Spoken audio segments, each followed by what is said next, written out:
এটি বিশেষ কথাৰ কাৰণে মই আপোনালোকক এই প্ৰেছ মিটলৈ মাতিলোঁ। মই আচলতে সিদিনা বিশ্বনাথ চাৰিআলি কোৰ্টত যোৱা আমাৰ 19 তাৰিখে দিনা এটা কেছ ফাইল কৰিছিলোঁ আৰু সেইদিনা কৈছিলোঁ যে যিজন ল'ৰাৰ কথাৰ ওপৰত এটি ফেচবুক পোষ্টৰ ওপৰত মোক পৰিকল্পিত ষড়যন্ত্ৰৰে মোৰ ভাৱমূৰ্তি ম্লান কৰিবৰ কাৰণে নিৰ্বাচন কেন্দ্ৰিক এটা পোষ্ট দি মানুহৰ মনত বিভ্ৰান্তিৰ সৃষ্টি কৰিছিল। মই থানাত FIR দিলোঁ, মুখ্যমন্ত্ৰী ডাঙৰীয়ালৈও পত্ৰ দিলোঁ যে এই বিষয়টি সাধাৰু চাহ বাগিচাত 2001 চনৰ নিৰ্বাচনৰ প্ৰাক মুহূৰ্তত দুৰ্বৃত্তৰ হাতত দুজন যুৱকৰ মৃত্যু হৈছিল গুলীত, আৰু 1 চনৰ পৰা 16 চনলৈকে কংগ্ৰেছ দলৰ চৰকাৰ আছিল। গতিকে সেই 1 চনৰ ঘটনাটোৰ লগত মোক জড়িত কৰি যি এক প্ৰচাৰ কৰিছিল, সেই সম্পৰ্কত মই প্ৰেছ মিট পাতি গোটেইখিনি কথা ক্লিয়াৰ কৰি দিছিলোঁ যে ল'ৰাজন সেই সময়ত 9-10ত পঢ়া ল'ৰা আছিলে, বা ল'ৰাজনৰ লগত মই তেতিয়া চিনিয়ে নাপাওঁ, ল'ৰাজনক 8 চন মানত মই চিনি পাওঁ। তাৰপিছত বাৰে বাৰে, আৰু ল'ৰাজনে 15 চনত কংগ্ৰেছ দলত আছিলে, 16 চনত মোক নিৰ্বাচনত ল'ৰাজনে প্ৰত্যাহ্বান হিচাপে থিয় হ'বলৈ সেই সময়ৰ কংগ্ৰেছ প্ৰাৰ্থীৰ লগত একেলগে কাম কৰিছিল থিয় হৈ। 21 চনত মোক হৰুৱাবলৈ লাগিছিল, আৰু তাৰপিছত 26 চনত এইবাৰ বহুতে সুধি আছে প্ৰত্যেক নিৰ্বাচনৰ আগমুহূৰ্তত মোৰ বিপক্ষে ষড়যন্ত্ৰ হয়।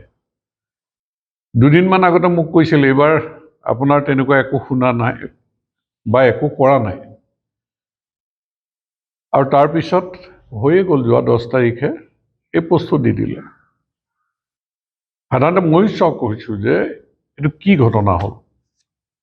তাৰপিছত গোটেইখিনি চাই চিতি তেওঁ যিখিনি ব্যক্তিগতভাৱে আক্ৰমণ মোৰ দেউতা, মোৰ ল'ৰা বা যিখিনি কৰিছে, বা কোনে টিকেট পাব লাগে কোনে নালাগে, যিবিলাক কথা বতৰা, এই কথা বতৰাবিলাকে লৈ যেতিয়া CBI তদন্তও দাবী কৰিছে, আৰু মই বিশেষকৈ তেওঁলোকে এই ষড়যন্ত্ৰটোত যে আদিবাসী চাহ জনগোষ্ঠীৰ মানুহক উচতোৱা এটা পৰিকল্পিত ষড়যন্ত্ৰ আছিল।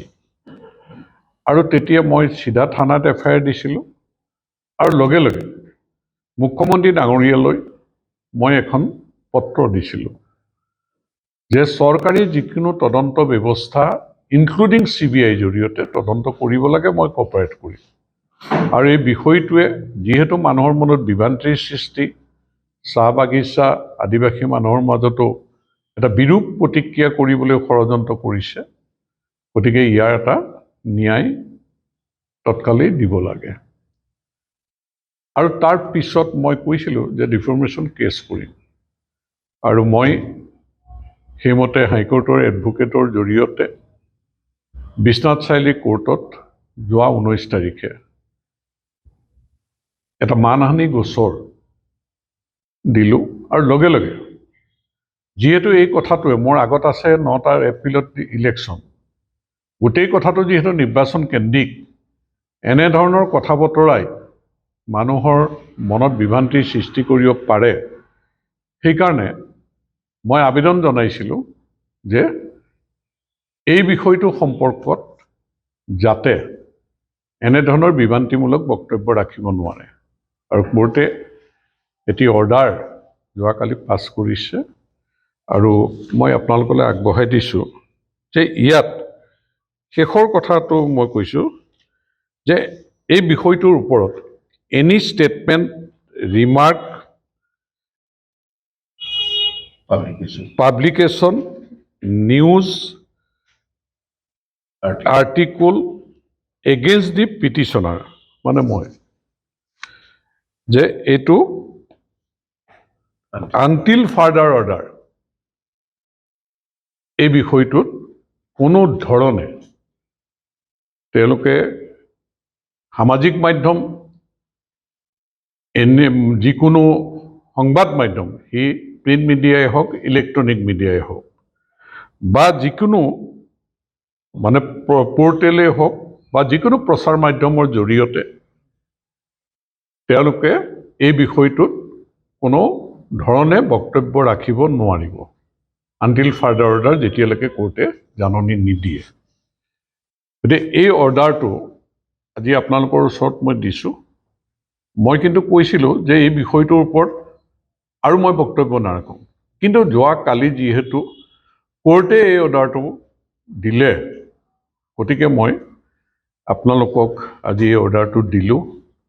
আৰু মইতো কৈছোঁৱেই যে এই হত্যাকাণ্ডটোৰ তদন্ত মই বিচাৰিছোঁ, তদন্ত হ'ব লাগে, নহ'লে পৰিকল্পিত ষড়যন্ত্ৰৰে কৰা এই অপপ্ৰচাৰে মোৰ হয়তো চেকা এটা লাগি থাকিব পাৰে।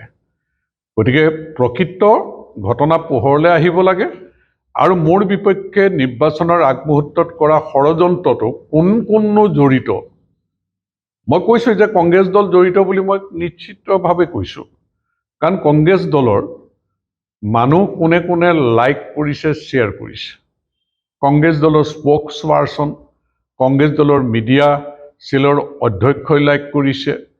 আৰু মই চাইছোঁ যে গোটেই কথাখিনিত কংগ্ৰেছ দলে এই বিষয়টো প্ৰচাৰ কৰি নিৰ্বাচনী এটা তেওঁলোকে মাইলেজ ল'বলৈ চেষ্টা কৰিছে। যদি নৰ্থ বেংকত মোৰ প্ৰতি ইমেজটো বেয়া কৰি দিব পাৰে, মানুহৰ বিশ্বাসটো নোহোৱা কৰি দিব পাৰে, তেতিয়াহ'লে আমাৰ দলৰ ক্ষতি কৰিব পাৰিব বুলি।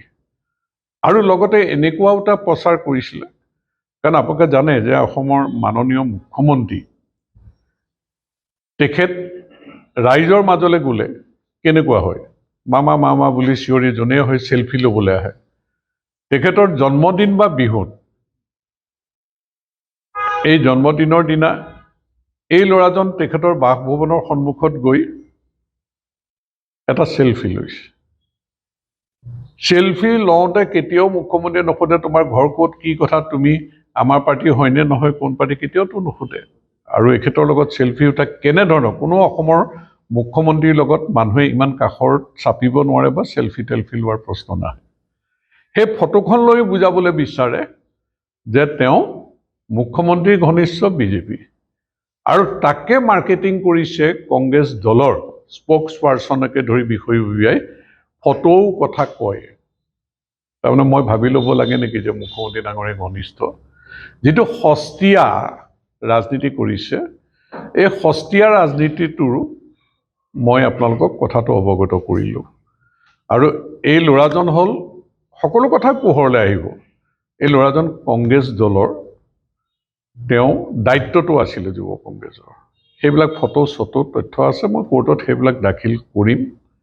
আৰু বিজেপিক কাহানিও নাছিলে, আৰু বিজেপিত তেওঁ সোমাবও নোৱাৰে, কাৰণ এনেকুৱা ধৰণে আজি যিবিলাক কথা বতৰা কৈছে, এনেকুৱা প্ৰকৃতিৰ ল'ৰা আমাৰ দলত আচলতে স্থানটো নাই।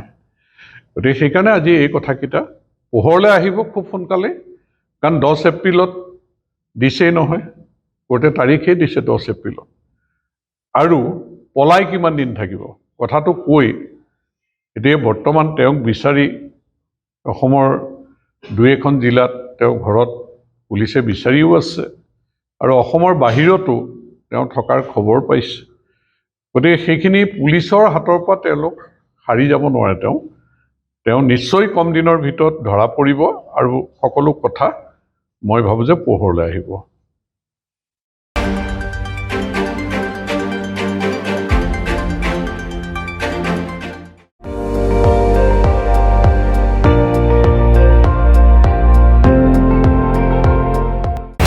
আপুনি চাই আছে ND24, সৰ্বশ্ৰেষ্ঠ নহয় সৰ্বোত্তমৰ দৌৰ।